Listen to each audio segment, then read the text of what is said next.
नमस्कार, मैं मनोज बिष्ट। आप देख रहे हैं समाचार निर्देश। आज हमारे साथ हैं राजेश कुमार जी, जो कि एक आम व्यक्ति हैं, जो कि दिल्ली के गांव में रहते हैं। आज उनसे जानते हैं कि दिल्ली के गांव की क्या स्थिति है।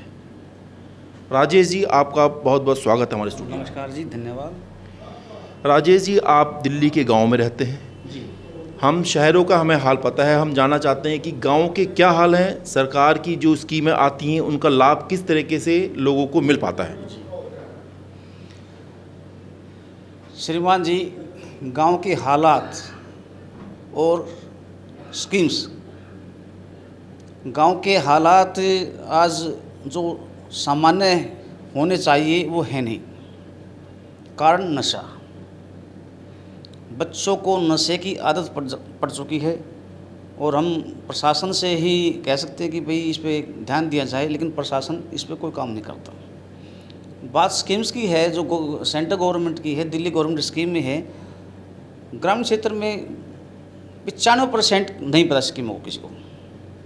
सरकार तो बहुत वायदे करती है कि हमने ये स्कीम लाए हैं या फलाना स्कीम लाए हैं, वो अच्छी तरह से लोगों तक पहुंच रही है। जी आप कह रहे हैं कि ऐसा नहीं हो पा रहा है। ऐसा क्यों? मेरा अनुभव है, कई सालों का अनुभव है। मैं फील्ड में जाता हूँ, देखता भी हूँ, लोगों से बातचीत होती है, तो मैंने खुद उसको देखा है कि भी हाँ, जो स्कीम्स हैं, गवर्नमेंट स्कीम्स हैं, सेंटर की भी हैं, दिल्ली की भी, वो उनको नहीं मिल पाती। जैसे कि कोई स्कीम आप थोड़ा बताना चाहेंगे? जी, अभी पेंशन योजनाएं हैं, पेंशन का लाभ नहीं मिल पाता। राशन से संबंधित भी है, बहुत सी ऐसी जानकारियाँ हैं जो कि उनको पता ही नहीं है। अब आप एक मुद्दा ही लगा लेते हैं कि पैन कार्ड का। जी। पैन कार्ड एक ऐसा मुद्दा है जो आधार कार्ड से सरकार कह रही है जोड़ो, और आधार कार्ड से जोड़ना पैन कार्ड को 1000 रुपये की फ़ीस है। एक आम आदमी के लिए 1000 रुपये एक को अटैच करने पे देने पड़ रहे हैं, तो अगर वो एक परिवार में 5 से आदमी होंगे तो कैसे उसको कर पाएगा गरीब? सरकार तो इसकी फ़ीस मेरे ख्याल से नहीं ले रही है कोई भी ऐसी। नहीं जी, 1000 रुपये है, बिल्कुल अखबार के अंदर दिया गया है। वो तो लेट पेमेंट है ना, अगर कोई नहीं करता तब उसके बाद होगी। मैं समाचार निदेश से एक सवाल है कि जब आप ग्रामीण क्षेत्र में जाकर उनको बताएंगे नहीं कि भाई इस पे ये आप पहले कीजिए, हम आपको समय दे रहे हैं, आप इसको कीजिए, लेकिन उनको यही जानकारी नहीं है इसको अटैच करें या नहीं करें आधार कार्ड से, तो कैसे जाएंगे?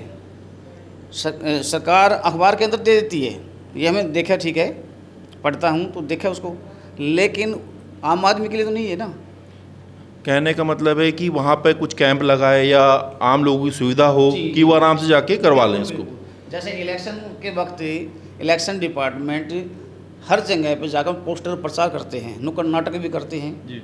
लेकिन ऐसा पैन कार्ड और आधार कार्ड से संबंधित ऐसा कुछ नहीं है। और कोई समस्या स्कीम को लेकर? हाँ जी, चौपाल की समस्या है गांव में। चौपाल जो पहले की बनी हुई है वे बिल्कुल जर्जर है, खंडित है।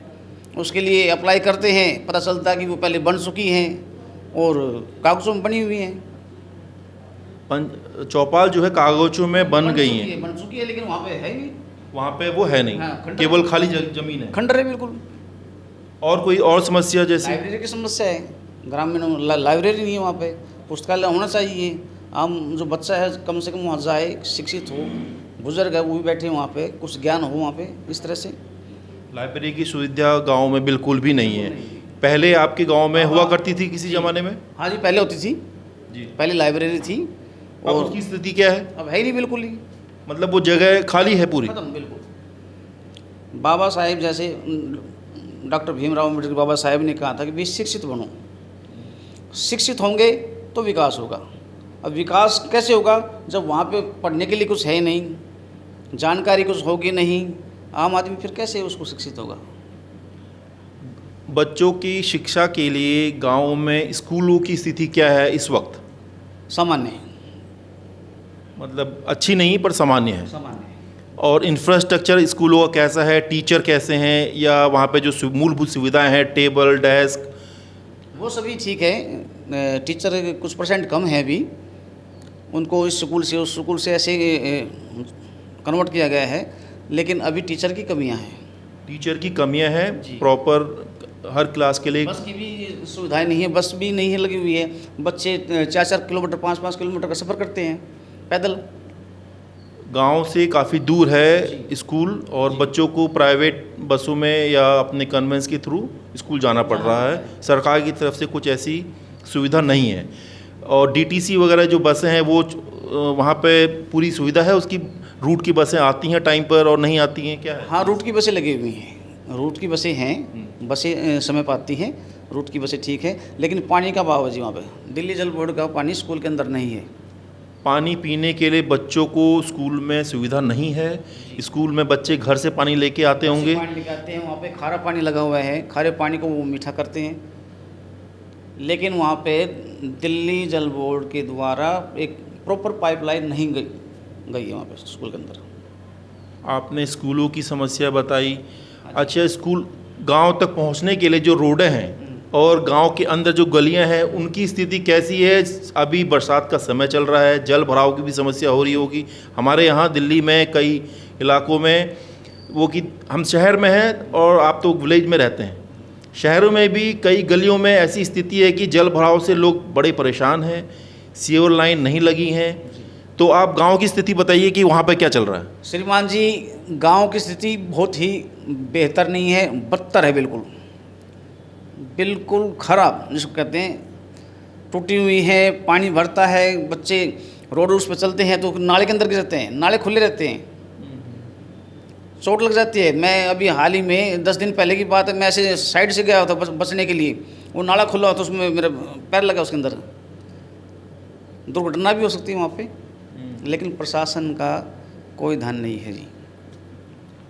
आप हमारे स्टूडियो में हैं, आप हमारे दर्शकों को और सरकार को क्या बताना चाहेंगे कि आपको क्या जो प्रॉब्लम है, मूल जो सुविधा मिलनी चाहिए, उसके लिए आप थोड़ा सरकार को या लोगों को बताइए कि हमें गांव में जो जो सुविधाएं चाहिए मूलभूत, उसके बारे में थोड़ा मैं आपके चैनल के माध्यम से ये कहना चाहता हूँ, जो सरकार की स्कीम्स है वे आए, वहाँ प्रॉपर कैंप लगाए, या वहाँ क्षेत्रीय जो एमएलए है, काउंसलर है, एमपी है, उनकी जिम्मेदारी बनती है कि भी हम यहाँ समय पर आए। या एडमिन है, प्रशासन होता है, उनकी भी जिम्मेदारी बनती है भी आपके यहाँ समस्या क्या हैं, अगर है तो उनको सुनो। अगर वो चुनाव में वोट मांगने आ सकते हैं तो समस्याओं को भी सुनने के लिए आएँ और जो स्कीम है उसको बताने के लिए भी जरूर आएँ। इलेक्शन के दौरान घर घर आते हैं और ये कहते हैं हाथ जोड़कर जी हमें वोट दीजिए, हम ये करेंगे, वादे करते हैं, लेकिन जब जीतने के बाद समय आता है तो शायद वो देखने के लिए भी नहीं आते। ये थे राजेश कुमार जी, जो कि दिल्ली के गांव में रहते हैं।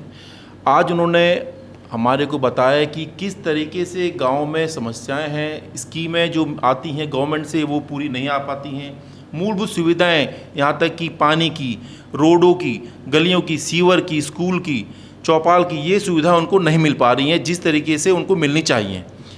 राजेश जी, आप हमारे स्टूडियो में आए, आपने कीमती समय दिया और हमारे को दिल्ली के गांव की जो समस्या है उसके बारे में बताया। आपका बहुत बहुत धन्यवाद।